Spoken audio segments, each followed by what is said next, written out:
quando eu comecei a dar aula, e isso tem 20 anos já, eu não tinha segurança alguma em me comunicar em inglês. Em português também não. Eu sou uma pessoa muito tímida, não sei se dá para perceber, acho que dá, mas eu sempre tive muita dificuldade, né, de falar em público e tal. Aí, quando eu comecei a dar aula, foi assim um tranco na minha vida, foi muito difícil, porque eu precisava ter clareza na minha comunicação. Eu precisava ter segurança na minha pronúncia. E foi exatamente isso que eu fiz, essa estratégia que eu fiz para eu conseguir sair ali do lugar. Quando eu digo foi exatamente isso que eu fiz, eu digo foi exatamente usando o dicionário inglês-inglês para você trabalhar com a definição das palavras. Então, eu pegava um material, tinha ali uma palavra, e se me perguntarem, eu ficava fazendo esse exercício. E se me perguntarem o significado dessa palavra, como que eu vou fazer para explicar? E aí eu ia pro dicionário, buscava ali as definições, vários dicionários, aliás, eu sempre uso vários para achar uma que combina mais, que eu ache mais fácil para eu memorizar. E aí eu treinava explicar aquilo em voz alta, né? Lógico, sempre cuidando tanto da parte da clareza quanto da pronúncia, para que eu tivesse mais segurança. É muito treino isso. E vocês podem fazer exatamente a mesma coisa. Quando você pega um assunto que você vai participar daquele assunto, né, o assunto específico daquela reunião, ou você vai assistir uma apresentação sobre um assunto, dá para fazer esse exercício de pegar palavras-chave, procurar no dicionário, pega a definição, pega alguns exemplos e treina a pronúncia daquela definição, porque é bem rápido fazer isso, hein, gente? É só dar um Ctrl+C, Ctrl+V. Copia do dicionário e cola num programa, né, num tradutor ou alguma outra forma que você consiga ouvir ali a pronúncia. Algum leitor, né, a gente pode usar essa forma. Algum leitor que você ouça aquela pronúncia e consiga repetir.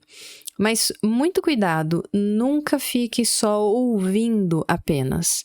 Você precisa ouvir e exercitar a musculatura aí da sua boca para você ficar mais familiarizado, para você se aproximar daquela pronúncia. Escuta o que eu estou falando. Vai aumentar a sua segurança e vai aumentar a sua clareza na comunicação.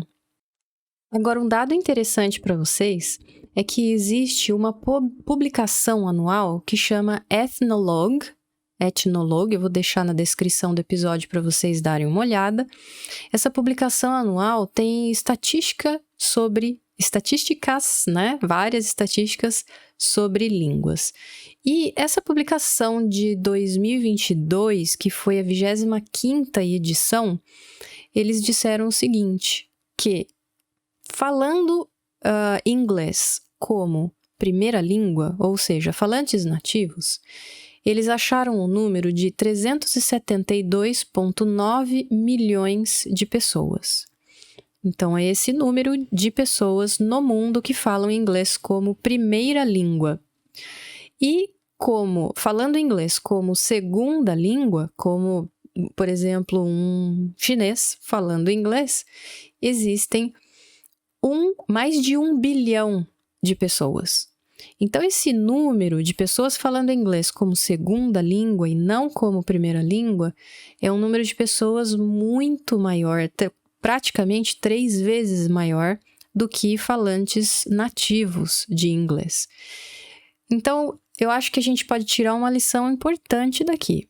A gente precisa entender que a gente tem que entender falantes nativos e a gente precisa se comunicar com clareza com falantes não nativos, inclusive pessoas que têm ainda muita dificuldade com o inglês.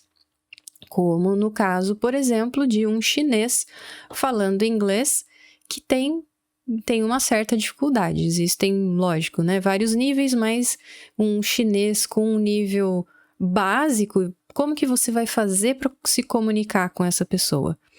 Então, você vai usar um vocabulário muito rebuscado, que de repente essa pessoa não consiga entender o que você está falando, ou você vai tentar facilitar a sua comunicação para você evitar problemas, inclusive, né? Porque uma comunicação não clara, ela gera problemas e aí tem consequências.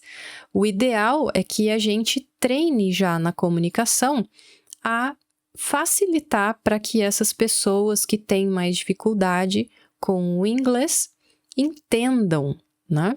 Fazendo uma analogia interessante, o pessoal aí que tem filho, principalmente filho pequeno, sabe bem o que é você facilitar a comunicação para que a outra pessoa entenda.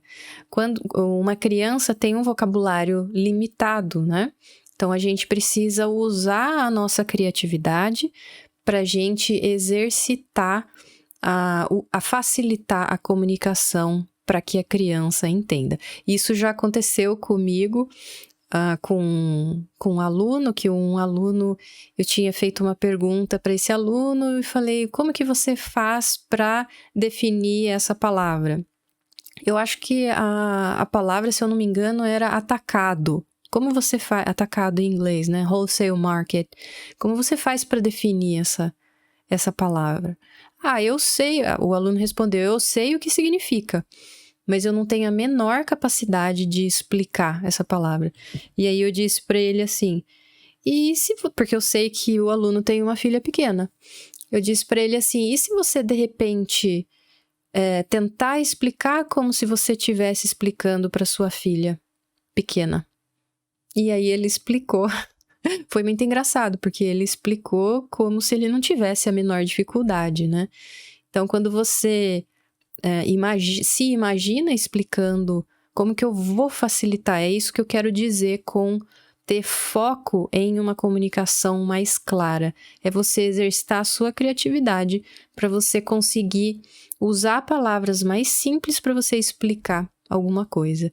E isso é super interessante porque na nossa vida a gente está o tempo todo explicando, não apenas eu como professora, mas você na sua vida pessoal e profissional, você está o tempo todo explicando ou escutando a explicação de alguém. Por isso que é tão importante o foco numa explicação clara.